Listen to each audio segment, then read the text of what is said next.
Hello and welcome back to Grim Survival, September 24th, 2020. And today I'm going to play a little game with you. It's going to be called What If? The What If game. A game that, you should play with your children, you should play with your spouse, you should play just with yourself when you're just wherever you are and whatever you're doing. You should always play the What If game. So here, let me explain the rules of What If.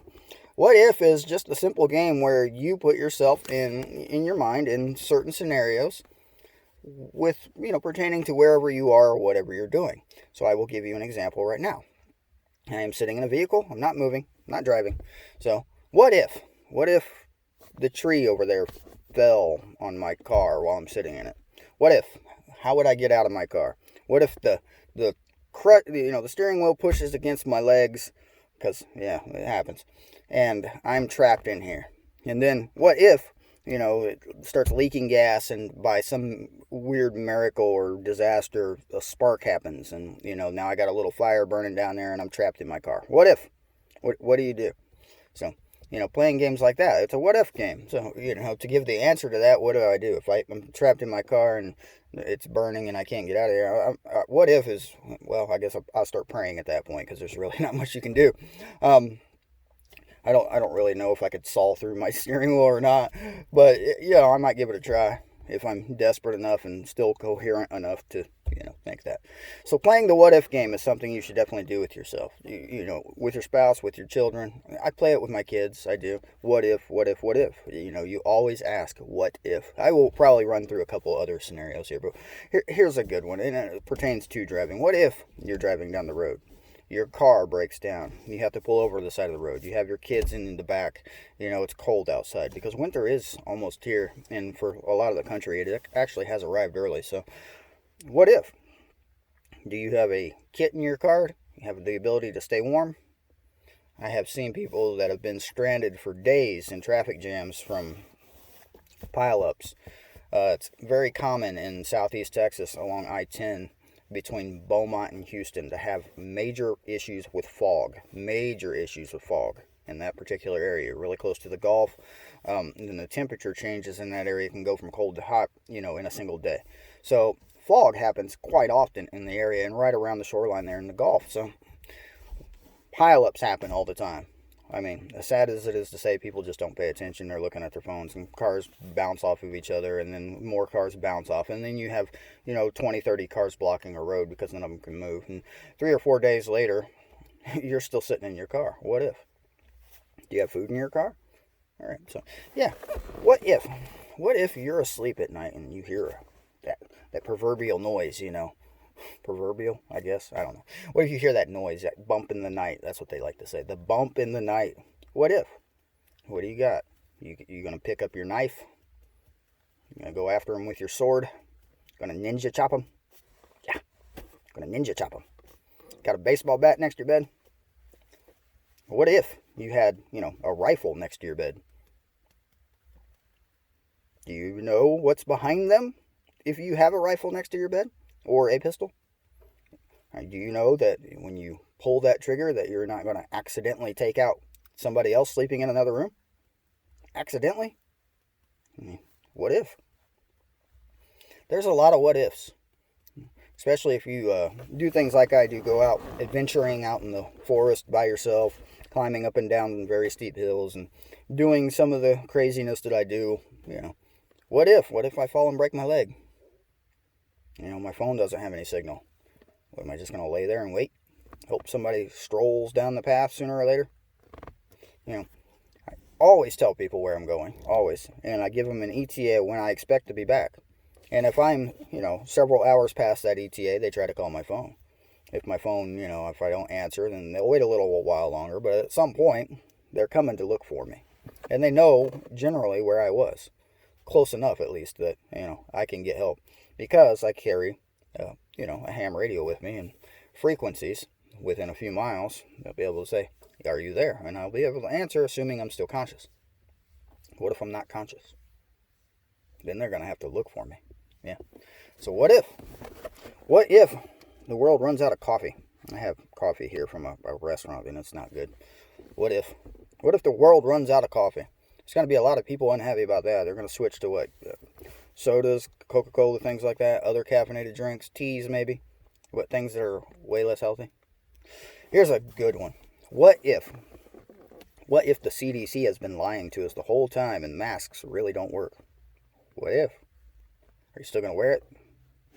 I mean, in Indianapolis, Marion County, you can be fined $1,000 for not wearing a mask. I have been in the county. I'm not wearing masks. I haven't been wearing a mask, and I have one in my car. I have several of them in my car. I keep them. I keep the good ones, too. The ones that would actually do something if, there was something floating around near me. As long as it doesn't go eyes, ears, and any kind of, hangnails, a little nick in my hand that I got right there. What if? What if the fast foods and just the food industry as a whole have been lying to us this whole time about the ingredients they put in there? That it's really not healthy. And a lot of it really does cause cancer. Are you still going to eat it? Do you have a choice? What if the dollar is no longer worth $1? Lots of people say that has already happened. I would agree with them. I really would. It's a faith-based system. But what if the economy crashes? Or crashes more than it already has? Because really we are there. It's just people are failing to realize it, so they still have the faith that their dollar is going to buy them something. And the people selling it still have the faith that that dollar is going to be useful for them too. So that's why that still works. Yeah, faith. That's the only reason. It's not actually worth anything. It's barely worth the supposed paper it's printed on, right? It's not even bothered to be printed anymore. It's not even worth the number on the pixel on the screen. Yeah, it's not worth the pixel on the screen. Yeah, I don't know. That doesn't really make sense either. What if games? What if, I don't know, we have a foreign invasion? There's a good one. I like that one. That one's fun. Why is that one fun? Because, where I live in the country, unless they were like parachuting, around me, which is very unlikely, but unless that happened, I wouldn't even see it. What I would see is all the reports from, people on whichever coast it is on or whichever border it is of how they can't move 10 feet without encountering resistance. They can't go into any neighborhood without encountering resistance. What if it happened and it happened in your neighborhood? You gonna bug out? You gonna band together with all your neighbors that you might not know? Do you know your neighbors? Do your neighbors have firearms? What if they don't? Save yourself, right? Run. Save yourself. Would you? Would you save yourself, or would you try to protect the unprepared?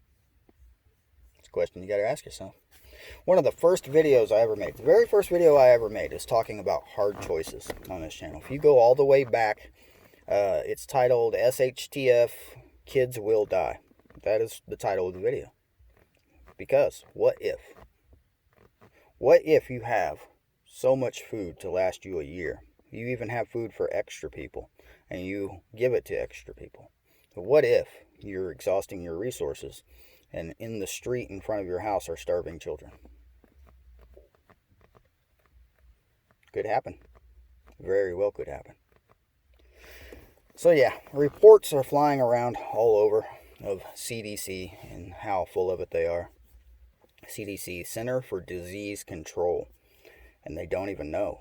They don't even know the masks don't work. Apparently, they really believed that the masks would work. The leaders of this organization believed that a mask would prevent a virus. Didn't prevent it in China. They've been wearing masks for many, many years. People around my area don't wear masks. You get to rural areas and they don't. It's just... You talk to people. There's a lot of like-minded people. I've talked to one yesterday about the same topic because they were not wearing a mask. They were a cashier in a store I happened into. And, yeah, no mask, and had exact same views I do. They don't work. Chinese people have been wearing them for years. They said that to me. I didn't even bring that up. I just said, well, you're not wearing masks in here. And they're like, yeah, they don't work. I'm like, well, yeah, here's why. And, a good 5-minute conversation of a like-minded individual. So, yeah. They're lying to us. They really are. What if? What if they're lying to us? People just don't consider the what ifs anymore. They just blindly give trust to people because of what office they hold or what uniform they're wearing. You just blindly give the trust. I trust you because you have a badge? No, I don't.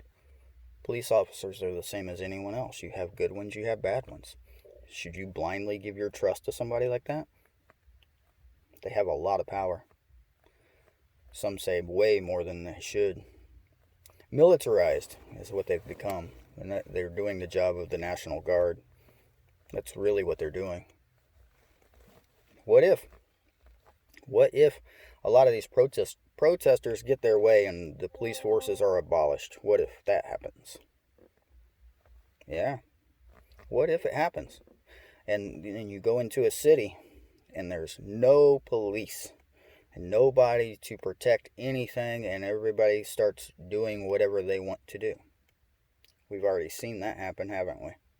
We call it riots and looting. That's what happened. The police are very limited. There is an average one police officer for every 1,000 people in the United States. One police officer for every 1,000 people. What if you're number 990 out of the 1,000 and the other 999 are rioting and looting around you, and they're damaging your vehicle or damaging your property or your house? What are you going to do? Police obviously are not going to help because they can't. They are too busy protecting the key government buildings and the power plants to keep the electricity online. Yeah. All right, so that's enough what ifs for me for one day. I will ramble a little more later, a little more tomorrow. I have to go take a shower. I'm still wearing the same clothing I was wearing yesterday. I passed out, really, last night. I was doing stuff all day and all night, and yeah, it's early in the morning, and I am going to go shower myself and then get back to work because I got quite a few other things to do. Yeah, the bag's in there. Never leave home without it. But this has been Grim Survival. Please give me a thumbs up if you have not already.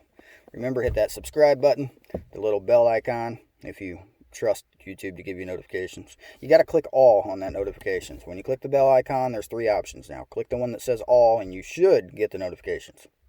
It's been working for me lately for some channels, most of them actually. So, yeah, if you just go back to it and redo it, it helps. All right, so that's enough chatting. Remember, don't blindly trust anyone and question everything. What if? What if I stop making videos tomorrow? Probably because I ate too much of my own beef jerky and poisoned myself, right? No adverse reactions, no food poisoning to speak of. It really did work. I'm still surprised about it. All right, see you guys later.